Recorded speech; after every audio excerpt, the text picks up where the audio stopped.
পৰম শ্ৰদ্ধাৰ মিছামাৰী ২ নং কোচগাঁৱৰ নামঘৰ প্ৰাংগণত উপস্থিত সমূহ ৰাইজ, আজি আমি ৰাতিপুৱাই আমাক দেখিবলৈ পাইছে আমি গোটেইকেইজন আমি ধুতি-চুৰিয়া পিন্ধি পিনে আজি ৪ বহাগৰ দিনটোত এনেধৰণে আমি উপস্থিত হৈছোঁহি। মাত্ৰ এটাই কাৰণ, আমাৰ গাঁওখনে আজিলৈকে বিহু আমি উদযাপন কৰা নাই, যিহেতু মনবিলাক আমাৰ সকলোৰে বেয়া।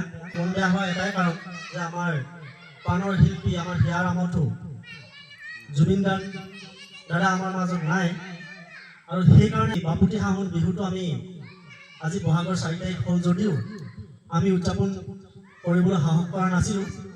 মনলৈ এনেকুৱা কোনো ধৰণৰ ধাৰণাই অহা নাছিল যে আমি বহাগৰ বিহুতে আমি উলহ মালহেৰে পালন কৰিম।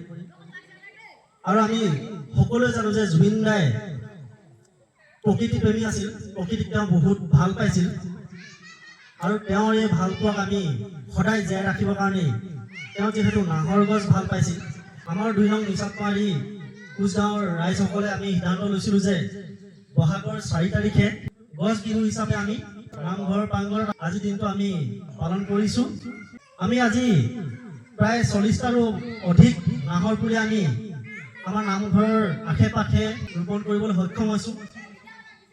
আমি জুবিনদাৰ এই যাত্ৰাটো আমি অব্যাহত ৰাখিবলৈকে আমি আজি এই দিনটোত আমি ধাৰ্য কৰি নাহৰ পুলি আমি ৰোপণ কৰিছোঁ।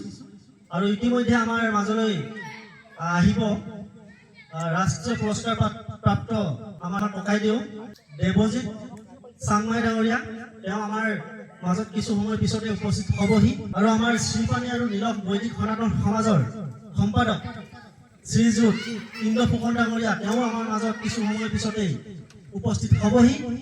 গতিকে তেওঁলোক দুজনৰ উপস্থিতিতে আমি এই কাৰ্যভাগি আমি অনুষ্ঠিত কৰিবলৈ আগবাঢ়িম। তাৰ আগতে আমি জয়ধ্বনিৰে আমি কামভাগি আমি আৰম্ভ কৰিব লৈছোঁ। জুবিন দা অমৰ হওক, অমৰ হওক, অমৰ হওক, জুবিন দা অমৰ হওক, অমৰ হওক, অমৰ হওক, জয় জুবিন দা, জয় জুবিন দা, জয় জুবিন দা, জয় জুবিন দা। ধন্যবাদ। যিহেতু এতিয়া বহাগ মাহ, এই বহাগ মাহত আমি সকলোৱে মিলিজুলি উৎসৱটো পালন কৰোঁ। তথাপিতো এইবাৰ অকণমান বহাগ মাহটো অলপ আমাৰ উমায়মাৰ যেন লাগিছে, এটা অনুমান হৈছে। যিহেতু আমাৰ হিয়াৰ আমঠু যাক আমি হৃদয়ৰ স্পন্দন বুলি কওঁ, আমাৰ জুবিন দা আমাৰ মাজত নাই, তথাপিতো আমি বিহুটো পালন কৰিব লাগিব। আমি অসমীয়াৰ যি পৰম্পৰা তাক আগুৱাই লৈ যাব লাগিব। আমি অতীজৰ পৰাই বিহু পালন কৰি আহিছোঁ আৰু এতিয়া বৰ্তমানো পালন কৰি আছোঁ। আৰু আমাৰ অসমীয়া সমাজ থাকে বা আমি জীয়াই থাকোঁ আমাৰ অসমীয়া জীয়াই থাকে বিহু পালন আমি সকলোৱে কৰি গৈ থাকিম। এই বহাগ মাহত আমি যে আজি গছপুলিটো ৰোপণ কৰিব লৈছোঁ, ইয়াৰ নিশ্চয় কিছুমান উদ্দেশ্য আছে। বহাগ মাহত কি হ'ল, গছেও নতুন এখিলা পাত সলায়, আৰু এইটো মাহত যদি আমি গছপুলি এটা ৰোপণ কৰোঁ তেতিয়া সম্পূৰ্ণভাৱে ই জি যাব, লহপহকৈ ডাঙৰ আহিব। অকল গছপুলিটো ৰুলেই নহ'ব। ধৰক গছপুলিটো ৰোৱাটো কোনো ডাঙৰ কথা নহয়। আজি আমি ঢেৰ গছপুলি ৰুইছোঁ, বহুত জেগাত দেখিছোঁ গছপুলিবিলাক দুদিনৰ পিছতে ছাগলী এটা সোমাই বা কিবা এটা সোমাই খাই শেষ কৰি দিয়ে, হয় নহয়? আমি প্ৰত্যেকজন মানুহে এতিয়া মই চিন্তা কৰোঁ যে অকল আজি এনেকৈ ধৰণে গছপুলি ৰোৱা কথাটো খুব এটা ভাল কথা, কিন্তু বহাগ বিহুটো যেতিয়া আহিব বা প্ৰত্যেকটো অনুষ্ঠানতে ধৰক আমি প্ৰত্যেকজন মানুহে আমি গছপুলি এটা ৰোপণ কৰিব লাগে। অন্ততঃ যদি ঘৰত আপুনি ফলাহাৰ গছপুলি, আম পুলি যদি 2টা ৰুৱে, লিচু যদি 2টা ৰুৱে, কঁঠাল যদি 2টা ৰুৱে, আপুনি এটা খাবলৈ পাব, আপোনাৰ ল'ৰা ছোৱালীয়ে পাব। আপোনাক এই পুলিকেইটাৰ পৰা 2টা ভৱিষ্যত 2 পইচা আপোনাৰ অহা এটা ৰাস্তাও আছে। বৰ বেছি দীঘলীয়া নকওঁ, আপোনালোকৰ অনুষ্ঠানটো খুব ভাল লাগিছে, আহি পিনে উপস্থিত হ'লোঁ। আৰু ভৱিষ্যতে এনেকৈ আপোনালোকৰ অনুষ্ঠানবিলাক কৰি যাবৰ কাৰণে আৰম্ভ কৰক। এনেকৈ ধৰণে যদি আমি মকা মিলা যদি এটা মাজেৰে যদি থাকোঁ, আমাৰ সমাজখন উন্নতি হ'ব। আমি একেডাল এনাৰ্জিৰে বান্ধ খাই থাকিব পাৰিম। আজি যদি কোনোবাই কাৰোবাক নেমাতে, আমি নামঘৰত এনেকুৱা এটা অনুষ্ঠান কৰাৰ পিছত নমতাকৈ থাকিব নোৱাৰিম, হয় নে নহয়? কিবা এটা কাৰণ হ'লেও তেওঁৰ মনত যদি এটা বেয়া ভাৱ আছিলে, সেই ভাৱটো এখাই যাব। গতিকে এনেকৈ ধৰণে আমাৰ অসমীয়া সমাজখন আগবাঢ়ি যাব লাগিব, আৰু আমাৰ উঠি অহা নৱপ্ৰজন্মক এনেকুৱা ধৰণৰ কিছুমান জ্ঞানবিলাক দি যাব লাগিব। তেতিয়াহে আমি ভৱিষ্যতৰ আমাৰ জাতিটো, আমাৰ মাটি, আমাৰ গোটেই বস্তুখিনি আমি জীয়াই ৰাখিব পাৰিম বুলি ভাবিছোঁ। বৰ বেছি দীঘলীয়া নকৰোঁ, আপোনালোকৰ অনুষ্ঠানটো কৰিবৰ কাৰণে আগবাঢ়ি আছে। আজি ধৰক মোক গছপুলি ৰুবৰ কাৰণে মাতি আনিলে, গছপুলিটো আমি ৰুম। ৰোৱাৰ আগতে দুৱাৰখন ক'লোঁ, হয়তো কথাবিলাক কৈ যাওঁতে ক'ৰবাত ভুল হ'ব পাৰে, মই কথা কোৱা তেনেধৰণৰ অভ্যাস নাই, সদায় মানে বোকা পানী মাটিৰ লগতে লাগি থকা মানুহ, কথাবিলাক কৈ যাওঁতে কিবা খেলিমেলি হ'ব পাৰে।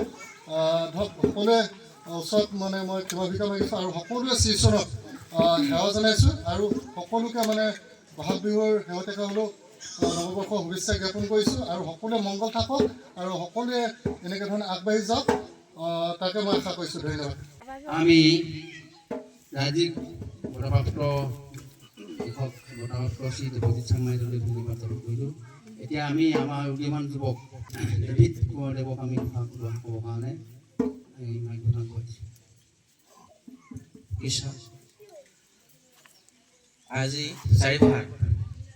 জুবিন দাই 4 বহাগ দিনটোত গছ বিহু হিচাপে পালন কৰিছিল, কাৰণ জুবিন দাই জানিছিল যে গছ নহ'লে মানুহ জীয়াই থাকিব নোৱাৰে আৰু মানুহ আৰু গছ মিলি থাকিলেহে পৃথিৱীখন সংৰক্ষণ হৈ থাকিব।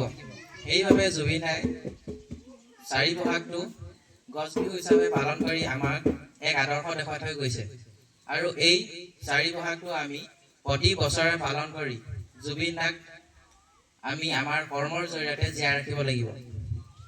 সেইবাবে আমি এই বছৰৰ পৰা 4 বহাগ দিনটো গছ বিহু হিচাপে পালন কৰি জুবিন দাক আমাৰ কৰ্মৰ জৰিয়তে জীয়াই ৰাখিম। ইতিমধ্যে আমাৰ ৰাজ্যিক পুৰস্কাৰপ্ৰাপ্ত আমাৰ অসমৰ গৌৰৱ, আমাৰ গৌৰৱ দেৱজিৎ ককাইদেৱে খুব সুন্দৰভাৱে বুজাই দিলে যে গছ থাকিলেহে আমাৰ জীৱ জন্তু থাকিব আৰু আমি সময় নষ্ট নকৰি পোনে পোনে আমি প্ৰথমটি গছপুলি আমি ৰোপণ কৰিবলৈ আমি দেৱজিৎ ককাইদেউক আমি অনুৰোধ জনাইছোঁ। দেৱজিৎ ককাইদেউ আৰু আমাৰ নীলক আৰু শিল্পানী বৈদিক সনাতন সমাজৰ সম্পাদক শ্ৰীযুত ইন্দ্ৰ ফুকন ডাঙৰীয়া, আমি দুজনকেই দেখিবলৈ পাইছোঁ খুব সুন্দৰভাৱে গছ পুলি ৰোৱাত দেৱজিৎ ককাইদেউক সহায় কৰিছে। আমাৰ নাহৰ পুলিটি ৰোপণ কৰা ইতিমধ্যে হৈ গৈছে। গাঁৱৰ সকলো লোকে এটি হাত চাপৰি বজাই সম্বোধন জনাবৰ কাৰণে আমি অনুৰোধ জনাইছোঁ।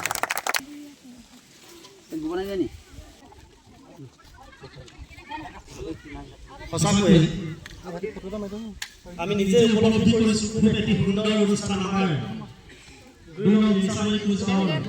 নামঘৰ প্ৰাংগণত হৈছে। গতিকে আমি সকলো গাঁওবাসী ৰাইজক আমি ধন্যবাদ জ্ঞাপন কৰিছোঁ।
কেৰুমণি তুৰিয়া তুমি আমাৰ জুৰিয়া বহাগতে পাতি যাওঁ বিয়া মইনা বহাগতে পাতি যাওঁ বিয়া কেৰুমণি বাখৰৈ চকুত